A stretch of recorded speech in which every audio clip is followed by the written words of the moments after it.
Now that we finished the introduction, let's see our learning objectives for today. We will firstly go through an overview on strategy and governance. After that, we'll examine how to governance balance power. And then I will get to the main points of this webinar, that are the concepts of governance as a set of processes for managing performance and reducing delivery risk. At the end, I will go through some final remarks. We'll share links to additional resources. We'll present the references that are cited in the slides. And then I should have time to answer some questions from the audience. In our first section, we are going to talk about strategy and governance.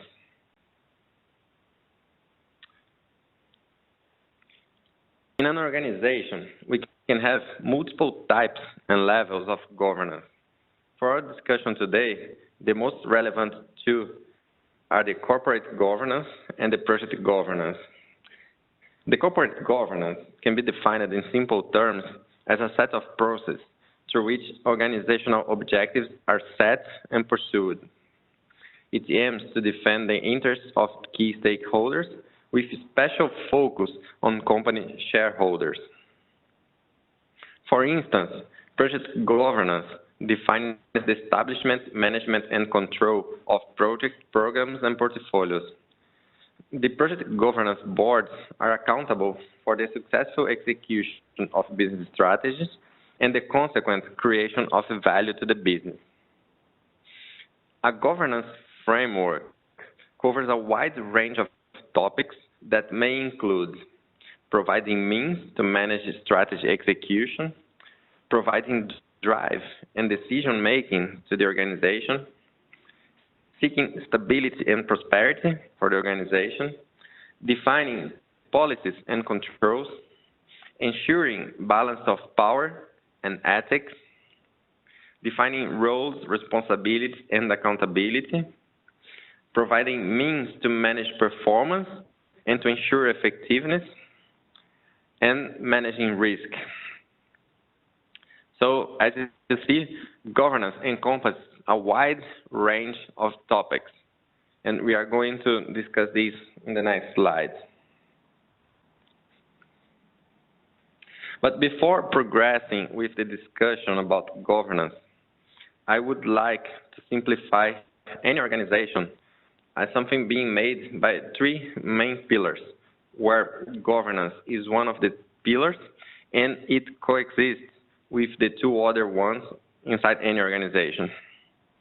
To ensure effective strategy execution, organizations need to turn up their organizational environment so that they have the three key functions working in alignment to turn the business strategies into reality. At this point, we can summarize that governance ensures that any investment made by the organization generates value to shareholders and to society. The program and project management are the roles involved in managing the execution, or in other words, the delivery of business change. And the last one, the business process ownership, manages business performance in day-to-day operations. It's also called business as usual. These are most times functional managers and also project sponsors in a project management environment. These three key functions are composed by sets of roles.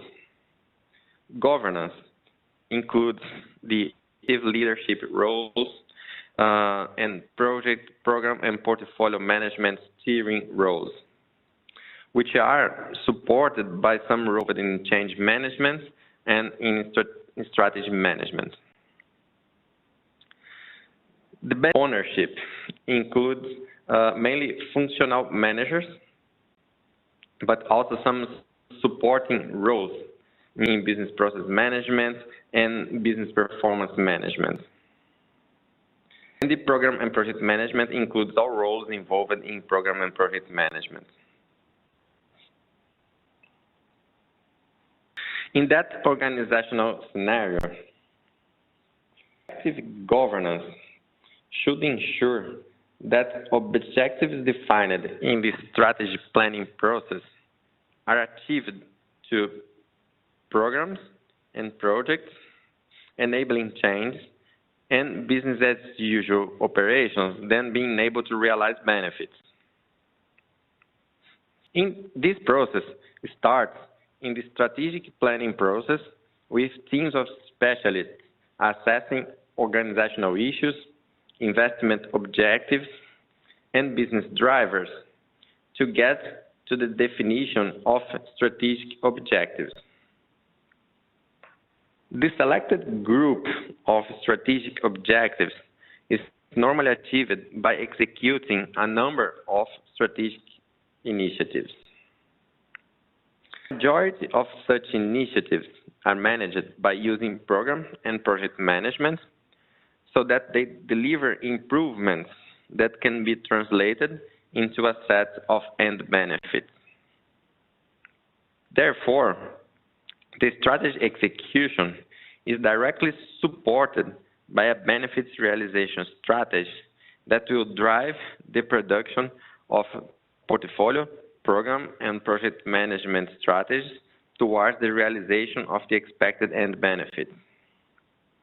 The strategy will be subject to governance to ensure their successful execution.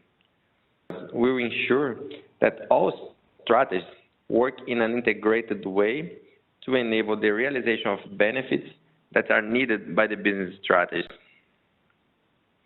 What has governance to do with benefits realization management? The business strategy sets the path from a current value to a desired future value of the business.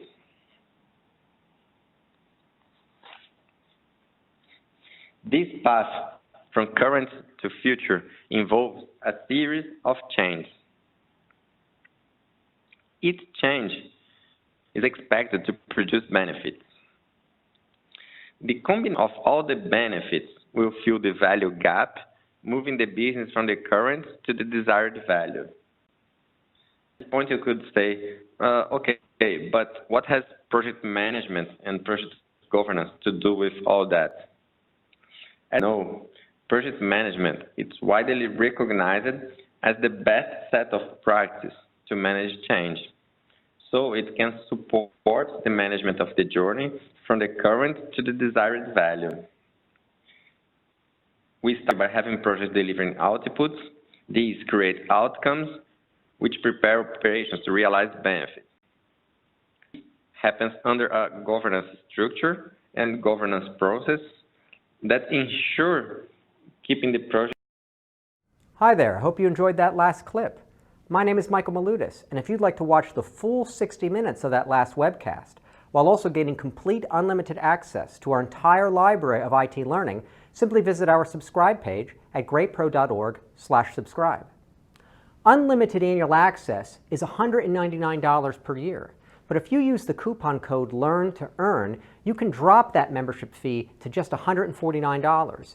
That's less than $13 per month for unlimited access to over 1,000 hours of on-demand career development, covering the entire spectrum of IT management best practices, including business analysis and requirements, software development, quality and testing, risk management, process improvement, project management, and even digital transformation.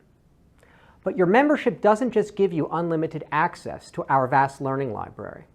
You also get free access to our mobile app, as well as direct access to our network of over 300 of the world's leading IT consultants, all of whom are dedicated to putting practical knowledge at your fingertips so that you can learn more and earn more. I hope you will join me in becoming a member of the Great IT Professional and advancing your career with us. And if you're on YouTube, don't forget to hit that subscribe button above so that you get notified whenever we publish new free webcasts each week of the year. Thank you for your time and best wishes for your continued success.